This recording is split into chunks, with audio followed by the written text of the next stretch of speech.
Storm surge is the #1 hazard in a hurricane. It is the reason we evacuate in this nation. Yet when people hear hurricane, they think wind first. And we got to break that habit. They got to start thinking water first and then wind. You heard it. Think water first, then wind. And it's not just for people on the coast. It's for everyone. And this year we have something that's being called a game changer as far as predicting how far inland the water will go. Of the 4 hazards in a hurricane, storm surge is the #1 killer. It's also the most misunderstood. We've all heard of the Saffir-Simpson scale, which is based on wind. 74 mile-per-hour winds is a Cat 1 with power line, tree, and roof damage. 157 mile-per-hour winds, that's a Cat 5 with catastrophic damage. But there's no scale for storm surge. People really just want to know how high the water's going to get.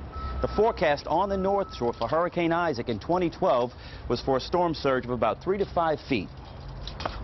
That's about this high. In 2005, Hurricane Katrina came on shore along the Mississippi Gulf Coast with a storm surge of 28 feet.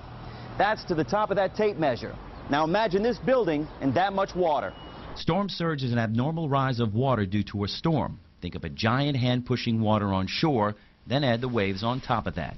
The National Hurricane Center realizes it's got to do a better job informing the public on surge dangers. And it shows very, very clearly and very, very succinctly how far inland the water can go. And it has. Beginning this year, the National Hurricane Center will issue a simple experimental graphic that shows how deep the water will be and how far inland it will go. It's a game changer. It represents a radical step forward in our ability to predict and communicate storm surges, which, as we know, this part of the country is very, very vulnerable to storm surges. And by next year, storm surge watches and warnings will begin being issued. 4 parishes are continually impacted by storms: Terrebonne, Lafourche, St. Charles, and St. John. We saw that with damage from storms like Gustav and Isaac. Our WDSU reporter Travers Mackle talked to parish leaders to find out if they're actually ready for the storms.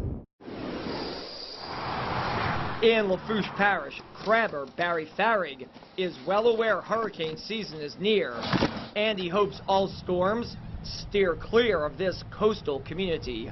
Well, we just hope no storms hit us over here. And neither does the parish. That's why preparations are in place. Emergency leaders have spent weeks testing their system, coordinating with area shelters, and they urge everyone to have a plan. The parish could be one of the first places a named storm makes landfall, and Lafourche Parish urges all people to visit its website. In neighboring Terrebonne Parish, it's much the same. Hard hit during Hurricane Gustav in 2008, Parish President Michelle Claudet says residents can follow emergency updates using social media. We have Facebook, Twitter, we have it streamed out on our website. We also have numbers that they can call if they're any place around the state. Here in St. Charles Parish, a new emergency operations center was opened in Hahnville earlier this year. Leaders have done test runs when it comes to storm preps, and they're urging all people living in this parish to have emergency evacuation plans in place. And we had a tree to fall across River Road. In St. John Parish, hundreds of homes were flooded after Hurricane Isaac in 2012.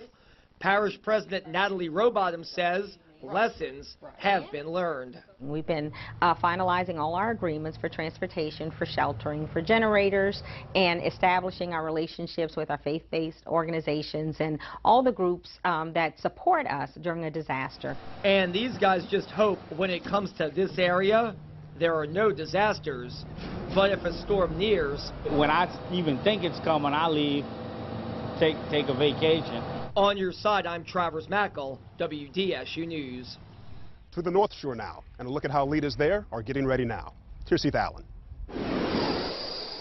Our big thing this year is outreach back into the parish and how we communicate with the public. Nowadays, with rapidly advancing technology, social networking, the challenge everywhere, including the North Shore, is to make sure the information that's going out there during a storm is reliable. We have to be on our A game. We just don't go out there and say, well, we just got a phone call and there's 12 feet of water.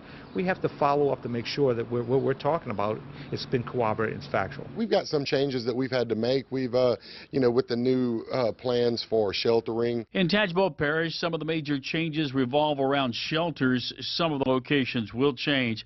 The American Red Cross runs those shelters, and they're working with the parish on facilities and locations. We had to drop some of those off. Some of the schools that we used to use, thankful that the school board is just always, very willing to, okay, well, if you don't need that one, which one do you need? We want to make sure that you have what we need. I feel good. It's always it's prepare for the worst and hope for the best. That's the main thing. And that's what they've done in Washington Parish with the virtually new Emergency Operations and Communications Center, a $3 million state-of-the-art nerve center located right in the middle of the parish.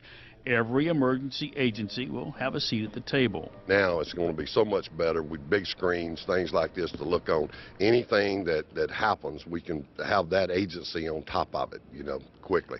Each year is different, each storm is different, but those who run emergency operations on the North Shore agree on the most important thing during a storm. Get that as much lead time to the general public as we can so that they can make a decision based upon what we're telling them to evacuate or whatever needs to be done. Preps on the North Shore in place. On your side in Covington, Heath Allen, WDSU News. You're watching Get Ready Now, brought to you by Jefferson Financial Credit Union, helping members achieve success. Egan Insurance, now also on the North Shore. Cox, your friend in the digital age. And the WDSU Hurricane Central app. For hurricane season, this is the app.